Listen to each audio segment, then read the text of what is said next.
पंचमी से लेकर मधुश्रावणी तक हम पूरा बीनी और कथा सुनाब। पहिल बीनी हम सुना रहल छी। जहिया सँ भेल मोन मनारे, बिसहरि खसली सम भंडारे। कानैत गौड़ा फोड़ैत डाय, हे दाय बिसहरि राखू नाय। आबि तुलायल पाँचो बहिन, सकल शरीर घमि गेल बीनी। बीनी हे विश्वकर्मा देलन, देव दूतल के देखै देलन। शामिल वारी हरे परीखी, बेनी गुण अति कहत विशेषी। आतर आतर लागल मोती, मुक्ता गाछ पाट के थोपी। चारि कंचन चारि समिका बढ़ना, से देखि मैये आदित्य भूलना। से देखि मैये मालिन भूलना। डाही लाग गरुड़ के बाला, सोने बानु बान करोड़ा। रूपे बानु गजमती माला। जे बीनी तीन बिनय साड़ी, गहा गुही पलटा दे नारी। अन्हरा पावे नयन सपुत्ता, कोढ़िया पावे निर्मल काया। बाजी नारी पावे पुत्ता, जे ई बीनी सुने चित्ता। अंधन लक्ष्मी बढ़े बीत, जे ई बीनी सुने मन लाग। तकरा वंश नहीं हो विस्तोष, तकर पुरुष चले लछकोष। जो एहि बीनी के लागे बसा, दोष बीस नहीं आवे पास। दोसर बीनी सुना रहल छी। गोसाउन दान बड़ी सोहाग, बड़ी सुंदर। आधा सौन जगत गोसाउन, मधस्त राजा के बेटी। युगे कुमरक बहिन, मधु मधु महानाग श्रीनाग। नाग श्री दय के पांच पुत्र कोखधर। नहर पड़ताल बैरसी बियाही, भद्रमानिका। धरहर ढाय गोसाउनिक संभाग, और लिली सनक सोहाग सुनहर के हुन। तेसर बीनी गोसाउन दाय के एक ढक छियन, पुरवा पछवा बसात छियन। खोखिया के साथ छियन, भमरा के लात छियन।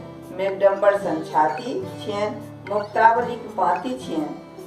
चारि बीनी बीनी बुनल झाड़ कोन, बीनी उठल पहिल कोन। बीनी बुनल झाड़ कोन, बीनी उठल दोसर कोन। बीनी बुनल झाड़ कोन, बीनी उठल तेसर कोन। बीनी बुनल झाड़ कोन, बीनी उठल चारिम कोन। बीनी बुनल झाड़ कोन, बीनी उठल पांचम कोन। बीनी चारू कोना रूना टूना भेद संपूर्ण। गौरी दय के पांचों बेटिया, भल भाई शंकर हमी दियाओ। गौरी दय के बेटी। पांचम बीनी सुना रहल छी। दीप दिफारा जात उघाड़ा, मोती मानिक भरत उघाड़ा। नाग बढ़त नागिन बढ़त, पांच बहिन बिसहारा बढ़त। बाल बसंत भैया बढ़त, डाढ़ी खोढ़ी मौसी बढ़त। आसावरी पीसी बढ़त, बास की राजा नाग बढ़त। बास की रानी माय बढ़त, कोहना मोना मामा बढ़त। राही शब्द लय सूती, कांसा शब्द लय उठी। होइत रात सोना कटोरा में, दूध भात खाए। साँझ सूती प्रात उठी, पटोर पहली कचोर ओढ़ी। ब्रह्मा के देव को दै, विष्णु के चाँछल बाट। भाग रे कीड़ा मकोड़ा, ताई बाट औता ईश्वर महादेव। पहल गरुड़ के ठाढ़, आस्तिक आस्तिक गरुड़ गरुड़। ई भ गेल पांचों बीनी।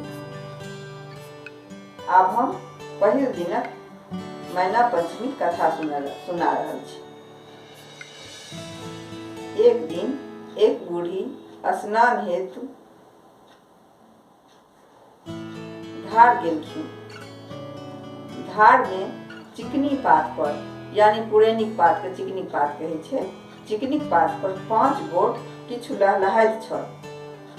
ओ जीव बूढ़ी के देख बाजल, हे बूढ़ी, गाम जा लोक के सूचित करियो जे आइ मैना पंचमी थिकै। आइ लोक 5 झाक चिकनी माटि आनि घर आंगन पवित्र सँ नीपै। तेल कूर लगाबै, स्नान कै आंगन में चिकनी माटिक 5टा थुम्हा बनाबै। ताहि में पिठार सिंदूर लगाबै, आ हुनका मुँह में दूध लावा चढ़ाबैत, और ऊपर सँ दूबि साटि दैत। नव बासन में खीर घोरजौर रानत। बिसहारा पूजा कै पखुआ, अमतौला, दारिम, नीमक पात, नेवरा कूश आ धामिक पात आदि चढ़ाबैत बिषहारा पर। ई सब केलाक बाद आइ सब केओ तीत कोट खाय खीर घोर जौर खाथी। घरक दुआरि दुनू भाग गोबर सँ पेंच काढ़ने नागक चित्र बनाबैत ओकरा मुँह में दूभी दही आ दूभी लगा देती। जे एना नहीं करती तिनका हानि होतैन। बूढ़ी नहा के आंगन एली तो गाम में सबके कहि देलखिन। गामक किछु लोग ई पावन नहीं केलक आ किछु लोग ई पावन केलक।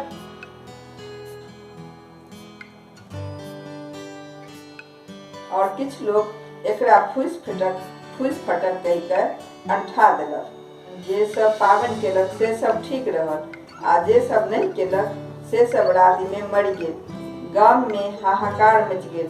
हार के सब फेर बूढ़ी ओतय आयल आ पुछलक जे आब कोन उपाय सँ मूल लोकक सब जीवित होयत। बूढ़ी के किछु नहीं फुरेलनि। तो फेर दौड़ल धारक किनारा गेली। ओतय चिकनी पात पर पाँचो जीव ओहिना लहलहाइत छल। ओ पाँचो बहिन बिषहारा छली।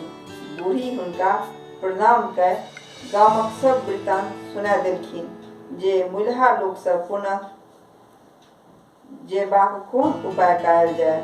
बिषहारा कहलखिन जे पहिने तो हमरा अनुसारे ओ सब पावन नहीं केलक तें सब मरि गेल। आब एके उपाय अछि। गाम में जाओ ककरो घर में खीर घोर जौर लागल होय तो ओकरा घोर के मूल लोक सबके चटा देवे। इहो बुझा देवे जे अगिला पंचमी के नाग पंचमी होते ओहि दिन सब नियम पूर्वक पावन करे तखनहि कल्याण होते। बूढ़ी गांव में घरे घरे कराही में लागल खीर घोर जौर ताकि मुल्हा सबके चटाओ। तखन पुनः ओ सब जीवित भेल। आब ओहो सब प्रसन्न भय बिषहाराक बुझाओल अनुसारे पावन करय लागल आ आनंद सँ रहय लागल। मुल्हा लोक सब पुनः जीवित उठल आ नाग पंचमीक दिन पावन केलक जे मर्रे कहाओल। ई भेल मैना पंचमी कथा। अब पहले दिन का कथा में बिषहारा के जन्म सेहो हेतैन इहो हम सुना रहल छी।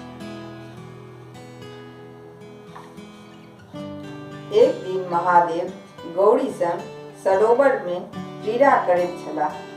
संयोगवश हुनक वीर्य संकलन भय गेल। महादेव ओकरा एक पुरैनिक पात पर राखि देलनि। ओहि सँ बिषहारा पाँचो बहिनीक जन्म भेल। महादेवक एहि पाँचो बहिन पर ममता भेनाइ स्वाभाविक छल। ओ नित्य ओहि सरोवर में स्नान लेल जाइत आ बड़ी काल तक ओहि साँपक पोआसन खेलैत। गौरीक संदेह होमय लागल जे महादेव एतेक काल तक पोखरि में की करैत रहै छथि। गौरी के संदेह होमय लागल जे महादेव एतेक काल तक पोखरि में की करैत रहै छथि। एक दिन ओ महादेवक पाछू गेली तऽ देखलखिन जे महादेव कौआ सभक संग खेलैत छथि। ई देखि गौरी तमसा गेली। ओ कौआ सबके पैर सँ पीस के फेंकय लगली। महादेव मना कयलनि जे ई सब मारबाक पात्र नहीं थिक। ई सब अहाँक बेटी थिक। ई सब अनेको कष्ट दूर करत आ कहियो अहूँक उपकार करत। मृत्यु भुवन में सावन मास में एकरा सबक पूजा होयत। जे ई पाँचो बहिनी पूजा करत तकरा साँपक डर नहीं रहते। ओ धन धान्य सँ पूर्ण होयत आ ओकरा सब तरह कल्याण हेतै। हम एही पाँचो बहिनीक नाम रखने छी जया, बिषहर, सामिलवाड़ी, देव आ दोते। पहिल दिनक कथा समाप्त भेल। आब एकटा पाँचो बिन्नीक एकटा छोट सन बिन्नी अछि ई कथा के बात सुनल जाय छे से सुनिए। पुरैनिक पत्ता झिलमिल लत्ता तही चढ़ बैसली बिछड़ माता, हाथ सुपारी खोइछा पान बिसहर करती शुभ कल्याण। ई बीनी 3 बेर सुनल जाय छे। एकटा कथा सुनलाक बाद पहिल दिनक कथा समाप्त भेल।